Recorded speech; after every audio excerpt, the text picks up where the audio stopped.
우리 앞뒤의 성도님들에게 선포하시겠습니다. 하나님께서 하시면 다 됩니다. 선포하시겠습니다. 믿으십니까? 하나님께서 하시면 다 될 줄로 믿습니다. 사람들이 사는 모습을 이렇게 가만히 보면 참 악착같이 살아요. 덜 자고 덜 먹고 또 안 먹고 막 악착같이 그렇게 살아가는 것을 보게 되는데요. 이처럼 안 먹고 안 입고 뭐 또 안 자고 이렇게 열심히 살아간다. 여러분 거기서 끝나면 되는데 여러분 왜 그렇게 열심히 살죠? 악착같이? 사람들은 쌓기 위해서 그러는 거 아니에요? 쌓아서 뭐 하려고? 더 누리겠다는 거죠. 그러니까 사람들이 악착같이 사는 것에는 쌓기 위함이고 그 싸움의 결과는 뭘 하기 위해서냐? 내가 사는 동안에 더 많이 누리겠다는 이 누림을 위해서 사람들은 열심히 악착같이 사는 것 같아요. 그런데 여러분 이 악착같이 사는 것이 이 누림을 위해서 집착하게 될 때에 이상한 일들이 일어나는 거죠. 어떤 이상한 일들이 일어나냐? 뭐 하겠어요? 거짓하고 사기치고 빼앗고 속이고. 근데 이게 어디까지 가냐? 사람이 이 재물이라고 하는 것, 이 싸움에 대해서 노예되기 시작하면요, 가족도 형제도 친구도 없어요. 이 싸움의 노예가 되면 그때부터는요, 사람이 사람 구실을 못해. 형제도 서로 간에 고발하고 서로 간에 속이고 집어넣고 이런 일들 비일비재하게 우리 삶 가운데 일어나는 거예요. 왜 그래요? 더 많이 누리겠다는 이 누림 앞에서 쌓겠다는 이 싸움에 대한 노예가 되어지면 우리의 인생이라고 하는 것이 이처럼 그런 삶을 살아가게 되는 거죠. 근데 여러분 심지어 이런 삶, 쌓고자 하고 더 누리고자 하는 것에 대한 이 열망이라고 하는 인간의 욕구는요, 믿는 사람이든 믿지 않는 사람이든 있기 마련인데, 믿는 사람이라 할지라도 그의 삶의 가치가 바뀌지 아니하면 똑같다는 거예요. 이 싸움의 노예, 즐거움의 노예, 이 누림에 대한 노예가 되어지기 시작하면은 그때부터 믿는 사람도 하나님께 예배하는 시간보다 하나님께 말씀으로 살아가서 내가 살 길이 오로지 그리스도인은 말씀에 준해서 살아갈 때 내 인생이 복이 되는 줄로 믿고 그 말씀을 따라 살아가야 하는데 그 말씀을 따라 사는 것이 안 돼요. 그리고 기도 아니면 살 방법이 있습니까? 믿는 사람이? 기도 아니면 분별할 능이 우리에게 없고, 여러분 하나님의 은혜가 우리 삶 가운데 있지 아니하면 우리의 노력도 결국 뭐가 되는 거예요? 허사를 넘어서 한탄이고 눈물이 되는 게 그게 인생이더라고요. 참 제가 살아온 이 긴 30여 년의 사역 가운데서도 제가 그걸 깨닫는 거죠. 아무리 열심을 내어도 아무리 열매 맺음이 있는 듯 하여도 그런데 그 속에 하나님의 은혜가 임하지 않으면 그 열매가 내게 눈물이 되고 한탄이 되더라 이 말이에요. 그게 우리 인생인 거죠. 믿는 자도 이처럼 싸움의 노예가 되어지고 그리고 누림의 노예가 되어지면 이처럼 모든 삶의 가치가 어디에 두게 되냐? 어디에 두게 되겠어요? 이 땅에 가치를 두고 살아가는 거죠. 여러분 안타까운 것은 뭐냐 하면 여러분 아무리 열심을 내어서 여러분이 쌓고 누림을 위해서 쌓는다 할지라도 분명 우리의 삶에는 그것을 가지고 갈 방법이 없다는 것이고, 하나님께서 내가 이때 누려야지 하고 계산한 그 시간을 하나님께서 허락지 아니하시면 그 시간은 내게 아무런 의미 없는 시간이 되어진다는 거죠. 나는 20년을 계획하고 30년을 계획하고 50년을 계획합니까? 한 3년 뒤에 죽을 것 같다 이런 분 계세요? 예? 없을걸요. 연세가 90대도요 한 2년 뒤에 내가 죽을 것 같다 이런 생각 안 하고 삽니다. 사람은 살아가는 동안에 죽음을 염두하고 살아라고 아무리 성경이 말해도 사람은 그 생각을 하질 않아. 만년 살 것처럼 그렇게 사는데요, 그렇게 살면서 그래서 계획하기를 10년도 계획하고 20년도 30년도 우리 청년들은 이제 120세 시대니까 누리는 100년을 생각하겠네 앞으로 살 날을. 그러나 중요한 것은 나는 수도 없이 봤어요. 우리의 인생에 하나님의 부르심의 예고는요 아무 때나 온다는 거예요. 아무 때나. 그것은 우리에게 정하던 시간이 아니에요. 오는 것은 주민등록 번호 있어도요 갈 때는 우리가 알잖아요. 갑자기 장례식장 가보면 이 사람이 죽을 사람이 아니야. 근데 하나님 앞에 부름받은 거죠. 근데 여러분 참 희한한 것은 뭔 줄 아십니까? 우리가 인생을 살면서 마치는 그 순간을 보면 사람들이 이 땅을 살면서 꽤나 뭐 했던 사람이네 하는 것 장례식장에서 알게 됩니까? 모르게 됩니까? 알게 되잖아요. 뭘 보고 알아요? 화환. 세상에서 꽤나 뭐 어느 장로님이 그러다 나도 그 전에 예수 만나기 전에는 세상에서 꽤나 방구 좀 끼고 살았는데 이러더라고. 그게 뭔 소리인지 모르겠어. 하여튼 세상에 그렇게 살았던 분들은요 장례식장에 가보면 화환이 어디까지 줄을 이겹새겹으로 막 이렇게 세워놨어. 그래서 어떤 사람들은 자존심이 있어가지고요 듣도 보도 못한 회사의 이름을 붙여가지고 거기다 막 줄 세우는 사람도 난 봤어. 참 부질없어요, 그죠? 근데 참 가만히 들여다보면 한 가지 참 놀라운 게 있어요. 아무리 장례식장 입구부터 그 들어가는 길까지 화환에 있어도요 마지막 가는 길에 그 사람을 가만히 보면 관 속에 그가 가져가는 건 뭐 하나 있는 줄 아십니까? 그 주변이 아무리 화려해도 죽는 그 사람이 가져가는 것은 수의 한 벌이에요. 그가 이 땅에서 아무리 누구 말 맞다나 방귀깨나 꼈든 안 꼈든 상관없어요. 세상에 삼시세끼 먹기도 힘들게 산 사람이나 오만 걸 다 누리고 산 사람이나 장례식장 관 안에 들어갈 때는 수의 한 벌 입고 들어간다니까요, 여러분. 아무리 우리는 쌓고 살기를 애쓰고 힘써도 결국 우리가 갈 때는 그거 한 개도 가져갈 거 없다는 거죠. 여러분, 문제는 뭐냐? 이 사실을 사람들은 알잖아요. 그런데 사람들은 인식하고 살지를 않아요. 우리는 언제든지 죽을 수 있다 알아. 그런데 그것에 관해서 우리는 뭘 두지 않는다? 인식하지 않고 가치를 두고 살지를 않아요. 이 땅에서 사는 동안의 것을 가치를 두고 산다는 거예요. 우리 갈 때 아무것도 못 가져가. 수의 한 벌밖에 못 가져가. 근데 사는 모습에는 뭐예요? 영원히 살 것처럼, 영원히 누릴 수 있는 것처럼 그렇게 열심을 다해서 쌓고 쌓기를 노력하며 살아가. 근데 우리는 안다는 거예요. 갈 때는 어떻게 간다는 거? 아무것도 못 가져간다는 거, 안다는 거예요. 근데 왜 그렇게 살아요? 왜 그렇게 살게 되는 것입니까? 하나님의 나라에 대한 것, 바로 지옥과 천국에 관한 것, 이것에 관한 것을 사람들은 믿지 않거나 알지만 이 땅의 것에 더 뭘 두고 산다는 거예요? 가치를 두고 산다는 거예요. 가치를 두고. 그러니까 그렇게 사는 거예요. 여러분, 이 땅에 가치를 두고 살면서 하나님의 나라, 천국과 지옥에 대한 이 생각을 전혀 염두하지 않고 사는 사람에 관한 경고의 비유가 성경 어디에 있습니까? 누가복음 12장에 어리석은 부자의 비유라고 하는 것을 통해서 예수님께서 말씀하셨어요. 한 부자가 있는데 그 해에 풍년이 들었다는 거예요. 풍년이 들어서 많은 것이 소출이 생겼어요.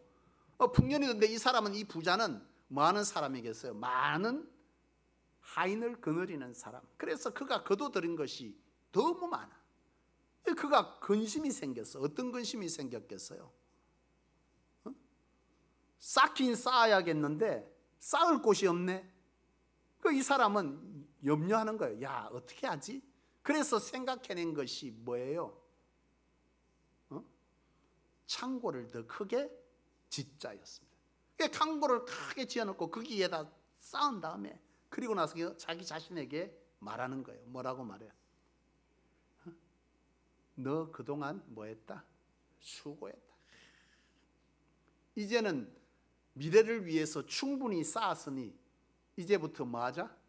먹고 마시며 즐기자 내 영혼아. 예수님의 비유 속에 보면 내 영혼아 마시고 즐기고 이렇게 되어 있습니다. 이 사람은 영혼의 세계에 대해서 아무런 가치를 두지 않는 사람이었어요.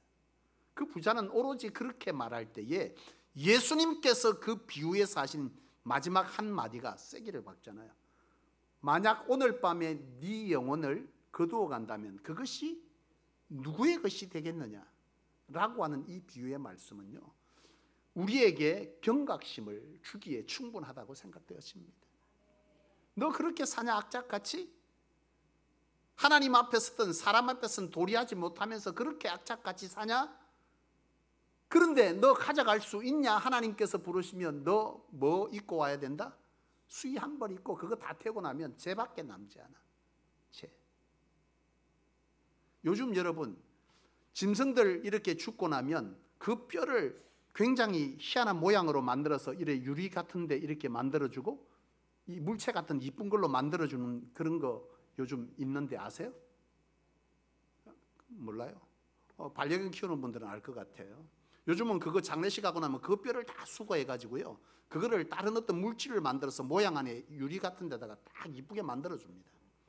평생 집안에다 그거 걸어두고 있는 거죠. 저것만 저 아버지는 돌아가시고 나도 생전 그들도 보지도 않아요. 그거 이렇게 딱. 근데 희한한 게 뭔 줄 아십니까?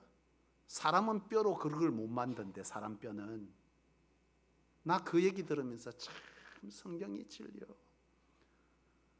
사람은 흙으로 왔으니 흙으로 돌아간다. 사람 뼈는 그런 형태로 안 만들어진대. 먼지로 끝나버린다는 거야. 여러분, 이 성경은 진리입니다. 다른 뼈는 희한하게 그런 물질로 변형돼서 만들어지는데요, 사람 뼈는 그렇게 만들 수가 없대. 먼지로 다 제거돼 버린다는 거예요. 안 된다는 거예요. 그게 사람 뼈 됐으면 집에 굉장할 텐데, 그죠? 여러 모양으로 우리 정조 할머니, 정조 할아버지가 줄줄이 다 그러나. 안 돼. 사람 뼈는 그렇게 못 만든다는 거예요. 하나님이 사람을 흙으로 지었고 흙으로 돌아가라고 했기 때문에 사람 뼈는 흩어서 땅에 묻힐 뿐에 그냥 자연 앞에 흙으로 묻혀서 사라지는 거예요. 여러분, 천국과 지옥이 있다고 믿으십니까? 예수님께서 이 땅에 오셔서 수많은 말씀의 증거를 하셨지 않습니까? 근데 예수님께서 많은 비유의 말씀들을 하셨는데 그 수많은 말씀의 주제가 딱 하나입니다. 맥락이 있습니다. 그 주제는 뭡니까? 하나님의 나라입니다. 하나님의 나라. 하나님의 나라. 예수님께서 많은 말씀을 하셨지만 그 주제는 전부 하나님의 나라로 끝났어요. 하나님의 나라가 있다. 그리고 여러분, 이 성경에 지옥이라는 말이 22번 기록되어져 있는데요, 내가 센 건 아니에요. 누가 셌더라고. 참 희한해. 22번이 지옥이라는 말이 기록되는데 14번을 예수님께서 하셨다는 거예요. 예수님께서는 철저하게 하나님의 나라와 지옥이 있다는 사실을 분명히 거듭 말씀하시는 것이죠. 뭔 말입니까? 예수님께서 하신 말씀의 핵심은 너희가 이 땅을 살고 있지만 너희의 삶의 가치를 여기 두고 살아서는 뭐 한다는 거예요? 큰일 난다는 거예요. 제가 그전에 울산의 현대자동차의 첫 건물을 입사지가 근무지가 울산 현대자동차였는데요, 제가 그전에 한번 이 얘기를 잠시 한 적이 있는데 못 들은 분도 꽤 있을 줄로 압니다. 그때 그 제 친구가 하나 이제 울산에 같이 현대자동차에 취업한 친구가 있었는데 이 친구가 갑자기 정말 악착같이 살았거든요. 막 안 먹고 안 입고 막 그때 그런 얘기들 있잖아요. 같이 밥 먹고 나면 구두는 어떤 거를 사라? 반드시 끈 있는 걸 사는 거예요. 왜? 요즘은 더치페이가 참 문화들이 너무 잘 돼 있더라고. 일본에 갔더니요, 일본은 부부도 더치페이 하더라니까. 야, 그래 내가 신기해가지고 원래 이래 삽니까? 일본은 원래 그렇대요. 더치페이가 아주 일상화되어 있기 때문에 부부가 같이 밥 먹어도 합의되지 않으면 반드시 2만 원짜리 먹으면 아내 만 원, 남편 만 원 내야 된다는 거예요. 그 과거에는 그랬냐? 제가 20대 30대를 거닐 때는 안 그랬어요. 말 꺼내면 뭐 해야 돼요? 내야 되고, 나이 한 살이라도 더 많으면 밥값 내야 돼. 근데 사람은 만났고 어쩔 수 없이 오라니까 안 갈 수도 없고 갔어. 근데 밥값 내려니까 억울한 거예요. 왜? 마주한 애가 내 2인분을 다 먹었죠. 나는 겨우 3분의 1도 안 먹었는데 밥값. 그러면 그때는 어떻게 하라? 두 가지가 있어. 화장실에 가라, 계산할 때. 두 번째는 신발끈 묶어라. 악착같이 살았거든요, 이 친구가 진짜로요. 제가 살면서 그런 분들 꽤 봤습니다. 선교지에 같이 선교 탐방을 하러 가게 된 분들이 몇 분이 있었는데요. 회비를 걷었어. 다 회비 걷잖아요. 몇 달 동안 회비를 내고 중간중 가다가 자기 못 가겠다는 거예요. 왜 하니까 너무 어려워가지고 갈 수가 없는데 그 마지막 말이 나를 보고 간절한 눈을 바라보면서 너무나 가고 싶다는 거예요. 그럼 날 보고 어쩌라는 거예요, 도대체. 참, 그 제가 어떻게 했겠어요?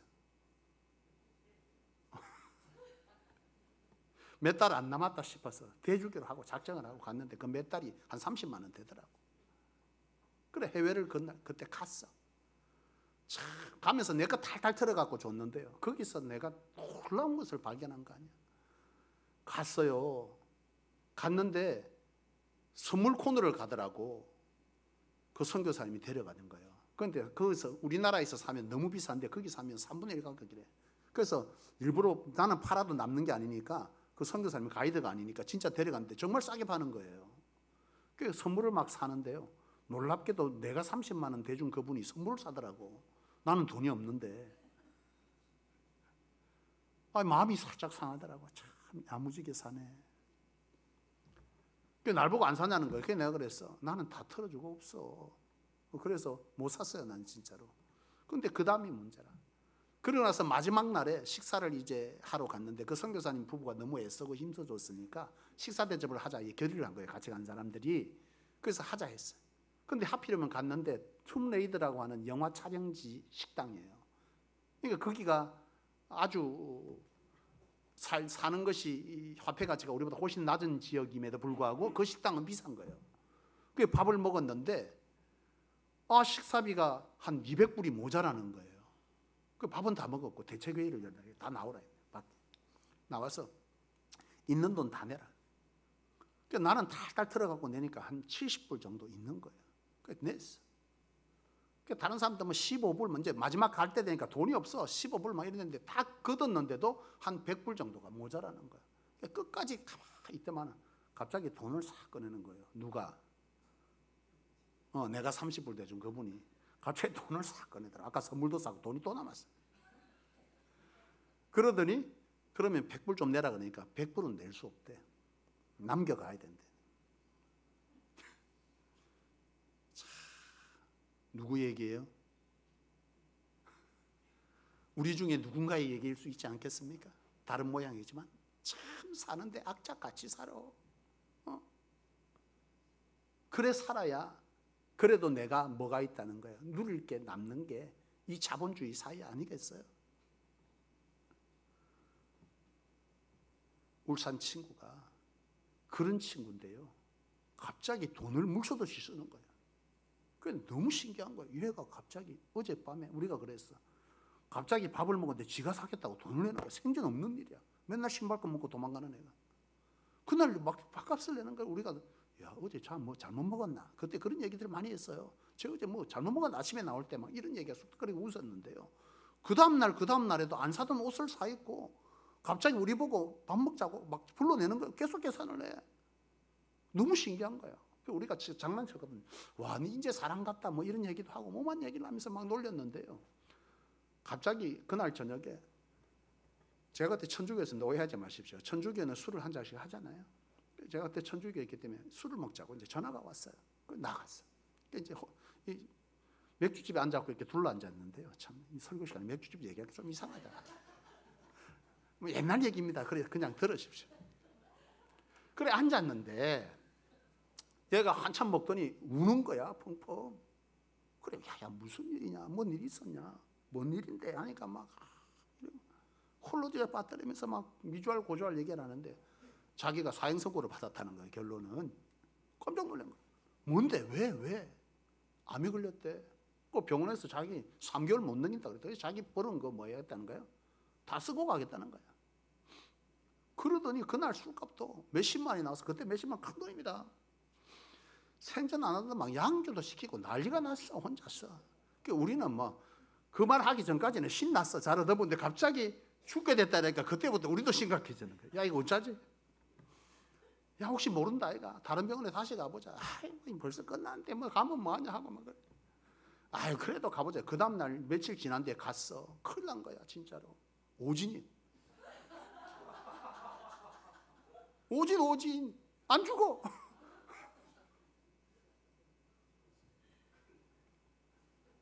제가 이 얘기를 왜 드리느냐 하면 우리의 인생 같은 거예요. 우리의 인생의 가치를, 죽음을 염두하면 이 땅이 끝이라고 생각하면 이렇게 살아야 되는 거예요.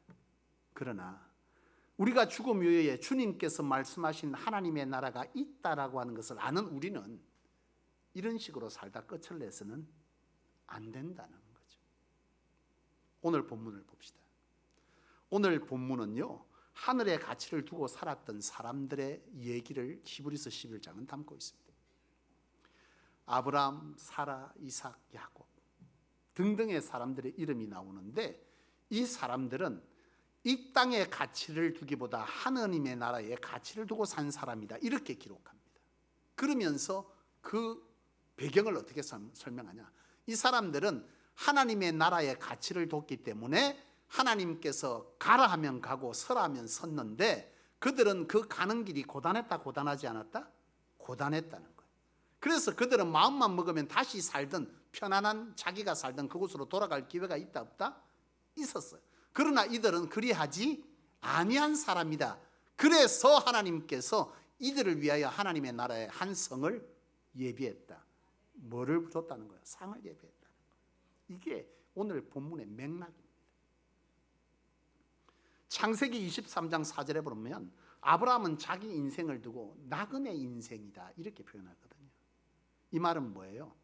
아브라함은 자기 인생의 가치를 어디에 뒀다? 이 땅은 잠시 지나갈 곳이기 때문에 여기에 두고 사지 않았다는 거예요. 여기에 즐거움, 여기에 싸움, 여기에 쾌락, 어떤 것들을 두고 사는 것이 아니라, 지금은 내가 만져지지 않지만, 지금은 내가 볼 수 없지만 하나님께서 말씀하신 그 하나님의 나라를 내가 믿기에 내가 그 땅의 가치를 더 두고 지금은 고단하지만 하나님의 뜻을 따라 그 길을 갔다는 거예요. 여러분, 히브리서 창세기 47장 9절에는 야곱도 같은 얘기를 합니다. 야곱이 바로 앞에 불려가잖아요. 그때 야곱이 그런 얘기를 합니다. 내 인생은 나그네 인생길이요, 참 고달픈 인생을 130년 동안 살았다. 그 얘기, 똑같은 얘기를. 이분들의 공통점은 뭐다? 우리의 인생은 나그네다. 여기는 지나가는 곳이라는 거예요. 영원히 머물 곳이 아니라는 거예요. 우리에게 뭐가 있다? 본향이 있다는 거예요. 저는 부산 토박입니다. 부산 부전동 태생인데요. 여러분 고향들 다 있으시잖아요. 사람은 회귀 본능이 있다 그래요. 어려움이 있고 죽을 때가 되고 뭔가 이래 되면 자기가 태어난 곳을 자꾸 그리워한대. 그래서 연세가 드시면 평소에 서울말 하고 서울 사람인 척 하다가 나이가 들면 어떻게 돼요? 네, 고향말이 저절로 나와요. 그런 분들 많이 못 봤습니까? 그렇잖아요. 저 사람 서울 사람인 줄 알았더니 나이 드니까 뭐가 나와? 본적이 나오죠. 본적이. 어디에서 태어나? 우리의 육신에게는 그런 고향이 있듯이 영혼에도 뭐가 있다는 거예요. 고향인데 그걸 성경은 본향이다, 그렇게 말하고 있어요. 우리는 죽고 나면 그 본향으로 간다는 거죠. 예수님께서 초지일관 말씀하신 것.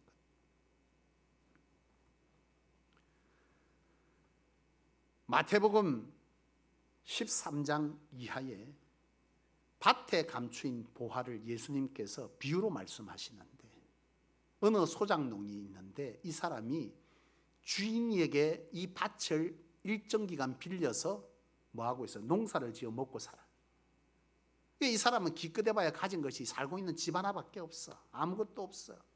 그래서 이 사람은 그저 자기 밭이 없으니 부자의 밭을 빌려갖고 1년 동안 농사 짓고 거기에서 소출된 것에 몇 분의 몇을 주인에게 주기로 계약을 하고 농사를 짓게 됐는데 밭을 가는데 밑에 턱턱 걸리는 거예요. 근데 보니까 거기에 뭐가 있더라? 금은 보화가 있는 상자가 있더라. 근데 이게 그냥 지어낸 얘기가 아니라 예수님 당시에 이런 일들이 비일비재하게 있었기 때문에 예수님은 이런 비유를 들었던 거예요. 이 한데 딱 열어보니 보화가 있는 거야. 어떻게 했다 이 사람은? 즉시 그것을 덮어놓고 다시 묻어놓고 이 땅의 주인이 누구더라? 그 부자인데 이거 밝혀지면 소장농 거예요? 부자 거예요? 부자 거예요. 주인 거예요. 그러니 즉시 덮어놓고 이걸 가지려면 어떻게 해야 돼요? 이 땅을 사야 돼. 근데 이 예수님의 비유는 참 아이러니하죠. 이 땅의 가치가 집보다 더 가치가 있다 없다? 없어요. 근데 이 밭의 가치가 집보다 가치가 있는 이유가 생겼어. 왜? 그 속에 뭐가 있으니까. 금은 보화가 숨겨져 있으니까. 이걸 알고 나니 이 밭의 가치가 집보다 있다는 것을 알게 된 거예요. 그래서 이 소장농은 뭘 팔아서 이걸 샀다는 거예요? 자기 집을 팔아서 이 밭을 샀다는 거예요. 여기에 비유해서 이 밭은 뭘 말해요? 하나님의 나라를 말해요. 이 집은 뭘 말해? 내가 이 땅을 살아가면서 전부인 것처럼 거주하고 먹고 마시는 그 공간을 최고인 것처럼 알지만 이 밭대기 장차 내가 볼 때는 아무것도 아닌 하나님의 나라가 이 속에 진짜 이것이 있고 이것이 깨달아지는 사람에겐 이 밭은 그 속에 뭐가 있는 거예요? 진주가 있는 것과 똑같다. 가치가 있다. 그래서 이 땅의 것보다 무엇에 더 큰 가치를 두고 산다? 밭의 가치를 더 두고 산다. 이걸 팔아서 그걸 사는 사람과 같다. 어떤 사람은? 지혜로운 사람은. 이게 예수님의 비유입니다. 창세기 6장 이하에 보잖아요. 노아라는 사람이 등장을 하는데 노아가 살던 시대에 하나님이 심판을 하세요. 그 심판을 하는데 난 노아 얘기만 하면 그분이 생각이 나. 제가 교육부서 할 때 지금부터 한 25년 전에 있는데요. 그 대恩교회 제가 사역할 때인데 그 교회 그 부장 집사님이 있었어요. 그 부장 집사님이 그 수자원 공사에서 일하는 분이라. 이분이 제가 노아 설교를 하고 났는데요. 그 주에 저한테 식사 대접을 하시더라고. 그러면서 식사 대접을 다 끝나고 나서는요, 자기 직업을 설명을 하면서 노아의 방주에서 물이 줄어든 것은 수학적으로 안 맞다는 거예요. 내가 얼마나 영적으로 의에 화가 나는지. 하나님의 하시는 일이 주산으로 두드러질 것 같습니까?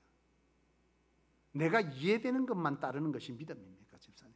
제가 30대라도 엄청 셌거든요. 그때 눈에 뵈는 게 없었어요. 그래 얘기해. 부장사님이 삑인 줄 알았는데 그 다음 주부터 저한테 얼마나 잘하시는지. 나는 노아에게만 그분이 생각나. 믿음이라는 것은 이해되는 것을 따르는 것이 아닙니다. 내 환경에 부합되는 것을 따르는 것이 아닙니다. 믿음은요, 보이지 않는 하나님의 언약과 그 나라를 가치 있게 두고 가치를 바꾸는 거예요. 그게 어찌됐건 노아라는 사람이 있을 당시에 그 땅이 어땠다? 죄가 관영했답니다. 죄가 뭡니까? 하나님을 모르고 사는 게 죄입니다. 하나님이 없는 것처럼 믿는다 하면서도 하나님이 없는 것처럼 사는 게 죄입니다. 하나님의 사람들이 있었지만 하나님이 없는 것처럼 살아가는데 그 와중에 하나님을 인지하고 사는 한 사람이 있었으니 그가 노아라는 거예요. 하나님이 세상을 심판하시겠다. 그리고 노아 믿는 자를 통해서 다시금 이 땅의 구원을 계획하시고 심판을 말하는데요. 노아 보고 뭘 지어라는 거예요? 방주를 지어라. 내가 물로 심판할 거다. 근데 참 노아라는 분이 대단한 사람은 대단한 사람이에요. 여러분, 노아가 몇 년을 방주를 지었어요? 예. 틀려도 됩니다. 몇 년이 중요하겠어요? 근데 참 오랜 세월이라는 건 기억하십시오. 120년입니다. 120년 동안 방주를 지으니 제일 심각한 건 뭐겠어요? 짓는 본인도 힘이 들겠지만 주변 사람들의 시선이 보통이 아니에요. 미쳐도 뭐했다? 단단히 미친 거예요. 12년도 아니고 120년을 방주를 짓고 있으니 미쳐도 단단히 미친 거예요. 이 노아의 이 사건에 대한 영적 교훈은 뭐예요? 노아는 어디에 가치를 둔 사람이다?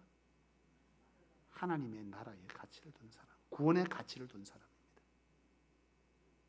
그때 많은 사람들의 그 비웃음 속에서도 노아는 자기가 원래 살던 하나님을 모르고 사는 사람들과 벗하며 짝하며 살던 그 시간으로 돌아가지 아니하고 뭐 했다는 거예요? 방주를 짓는 일을 계속해 갔다. 왜? 이 땅의 것보다 사람들이 즐겨하고 사람들의 소리보다 뭐가 더 중요하다는 거예요? 하나님의 나라의 가치가 클을 그는 알았다는 거예요. 그래서 믿음의 사람 노아며 이 사람을 통해서 인류는 다시금 구원의 역사를 일으킨 것입니다. 그렇습니다, 여러분. 세상의 사람이 누가 뭐라고 해도 당장 눈앞에 하나님의 나라가 보이지 않는다고 사람들이 쑥덕거리고 해도 믿음을 가진 자는 이 땅의 가치보다 하나님의 가치를 두고 그 길을 초연하게 가고자 하는 믿음을 붙드는 것, 이것이 믿음의 사람이 살아가야 될 은혜요 길인 줄로 믿습니다. 그렇습니다, 여러분. 하나님의 나라는 반드시 있습니다. 예수님께서 하신 핵심입니다. 예수를 믿는다는 것은, 구원받았다는 것은 영접을 말하는 것이고, 이 영접은 내가 주인된 삶을 내려놓고 하나님을 주인 삼겠다는 가치의 변화를 말하는 것입니다. 이제는 이 땅의 것에 가치를 두던 내가 하나님의 것에, 나라의 것을 더 가치를 두고 살아가겠다는 결정이요, 그 결정의 은혜가 부어진 것이 구원입니다. 오늘 우리는 구원받은 백성입니까? 구원받은 백성이라면 이 땅의 것을 더 취하기 위해 하나님께서 슬퍼하시고 하나님께서 아파하시는 일을 위해 이 땅에 살아가는 세월을 우리가 소모할 것이 아니라 하나님의 나라의 영원한 그 세계에 하나님이 기뻐하시고 우리를 통해 원하시고 우리를 통해 이루시고자 하는 것에 가치를 두고 능히 되돌아서지 않는 하나님 앞에서의 꿋꿋한 신앙의 길을 걷는 것, 이것이 진정한 믿음을 가진 사람, 구원받은 자의 삶인 줄로 믿습니다. 그런 저와 여러분들의 삶이 이 명절을 통해 고향을 찾는 이 시간들을 통해 잊고 산 우리 안에서의 본향, 더 가치 있는 세상을 다시 한번 생각해보는 귀한 시간이 되실 수 있기를 주의 이름으로 축원합니다. 기도하겠습니다. 고맙고 감사하신 여호와 하나님 아버지, 감사합니다. 우리를 하나님의 백성으로 구원시켜 주셔서 영원한 하나님의 나라의 소망을 가지고 살아갈 수 있게 하신 하나님, 감사합니다.